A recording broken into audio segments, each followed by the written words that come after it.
I am making a Simorgh deck profile. I don't have the deck complete at the moment, but with what I have, holy crap, it's fun. It's just really fun with some of the deck's big heavy hitter that no one expects, even Simorgh players. But when I last used this deck at a locals tournament where there was like, it wasn't that big, it was like 8 to 10 people. But this deck got second because no one expected this other card. And no one had any way to actually deal with it when it showed up, which I thought was hilarious. But anyway, starting with the monsters, I play 3 Simorgh Bird Beginning.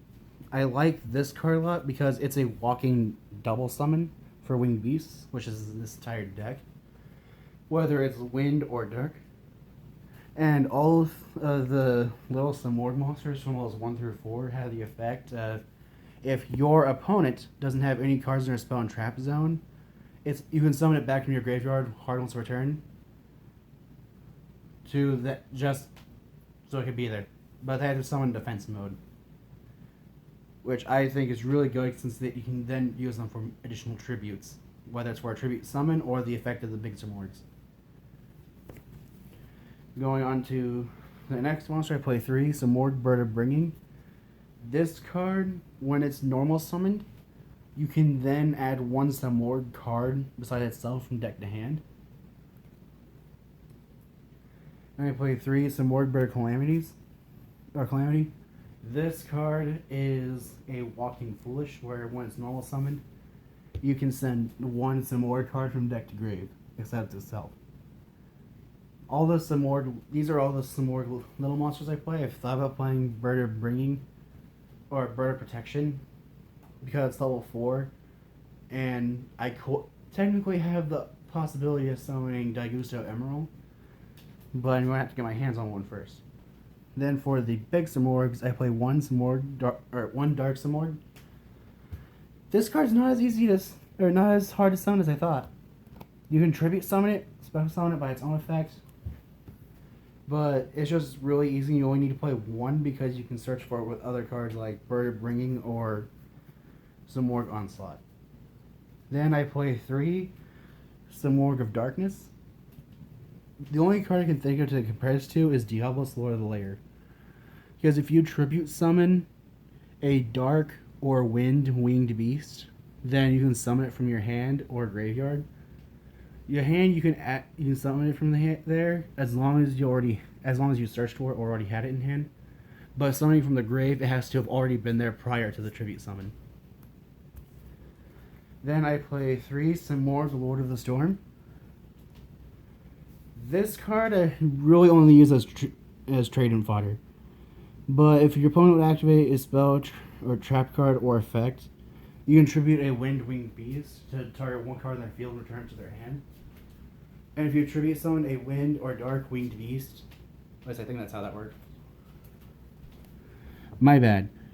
It's when a Winged Beast monster you control is destroyed by battle while it's in the graveyard, you can return it to your hand. So it's recurring trade-in fodder.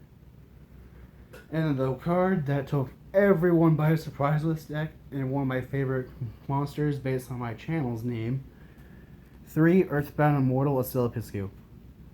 This card, I think, just fits in the deck so well because it's a Dark Winged Beast that requires 2 tributes. And I just love this card because the people that do manage to deal with it without making it die by its own effect die because of its effect. Of destroying every monster that my opponent controls and then dealing 800 points of damage. Most players don't know how to deal with it because, yeah, it's 2,500, but it can't be attacked. One person I was fighting just got upset because he couldn't attack me at all because I only controlled the Earthbound Immortal. The main thing I love about the Earthbound Immortals is that when they're the only monster you control, your opponent just can't attack. Because they don't have the effect of, this does not stop your opponent from attacking you directly. Effect. That is all I play for some more monsters. For these spells, I play 1 Monster Reborn and 1 Terraforming. Then I play 3 March of the Monarchs. I love this card in the deck because it's a tribute summon based deck, kind of like Monarchs. This card just protects whether their monsters, whether it's Dark Simorgh, Ryza, or Asilipiscu. Then I play 3 Simorgh Onslaught. This card, you can discard 1 Winged Beast to then add 2 Simorgh monsters with different attributes from your deck to your hand, which is usually Bird of Bringing and Dark Simorgh, or Bird of Beginning if you already have Bringing. And its other effect is you can banish it from the graveyard to then reveal a level set 5 or higher winged beast from your hand to reduce its level by 1. So you can banish it to reveal a Dark Simorgh to make it a level 6 monster, so you can only acquire 1 tribute for it. Then I play 3 Elborz, the Sacred Land of Simorgh. This card I really like because you can reveal a level 5 or higher winged beast to decrease its level by 1, or the tributes it needs by 1. Hey, Liz. Oh yeah, you can also summon Winged Beast monsters for 1 less tribute. Or, if you control a Wind Winged Beast, you can get 1 additional normal summon. But I like that card with Asilipiscu, because you can reveal any other Simorgh. That you can reveal, well, I guess technically that effect can only be used if you have Rise of Lord of the Storm in hand.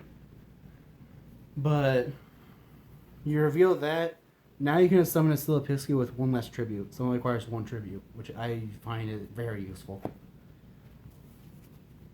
Then to finish off the spells, I play 3 copies of Trade-In, because you're playing 3 or 6 level 8 monsters, and both are searchable. Those being Lord of the Storm and Simorgh of Darkness.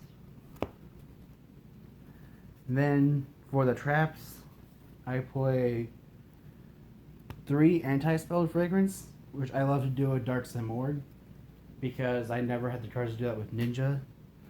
And also Simorgh can just do it naturally. Then I also play 3 copies of Icarus Attack, where you tribute a Winged Beast, usually one of the revived baby birds. Target 2 of your opponent's cards, destroy them. Then I play 1 Harpy's Featherstorm. I would play 3, but I only have 1 at the moment. But when I get the other 2, I'm probably going to reduce Simorgh of Darkness to 2, and Ryza to 2. Or Ryza. Simorgh, Lord of the Storm. And if you don't want to play the Earthbound Immortal, I'm just trying to do like the dark variant of this, where I'm playing Earthbound Immortal, whereas most people like to play Ryza the Mega Monarch. That is it for the traps. Moving on to the extra deck. After Borload Dragon, this is just Ghost Reaper targets, because you hardly ever actually use your extra deck. I've only summoned from the extra deck like once or twice the entire tournament. But I played 1 Link Kribo, because Bird of Beginning is level 1. Then I play 1 Greatfly, 1 Pentastag. I like Pentastag in this deck because you can have a monster it points to on your field be able to attack your opponent directly. So you can have Simorgh Lord of the Storm or the Simorgh of Darkness attack directly. Then I play 2 Harpy Conductor, so you can activate Harpy's Featherstorm from hand. 2 copies of Reisvelger, the Desperate Doom Eagle. 1 Trisbana, and 1 Borla Dragon.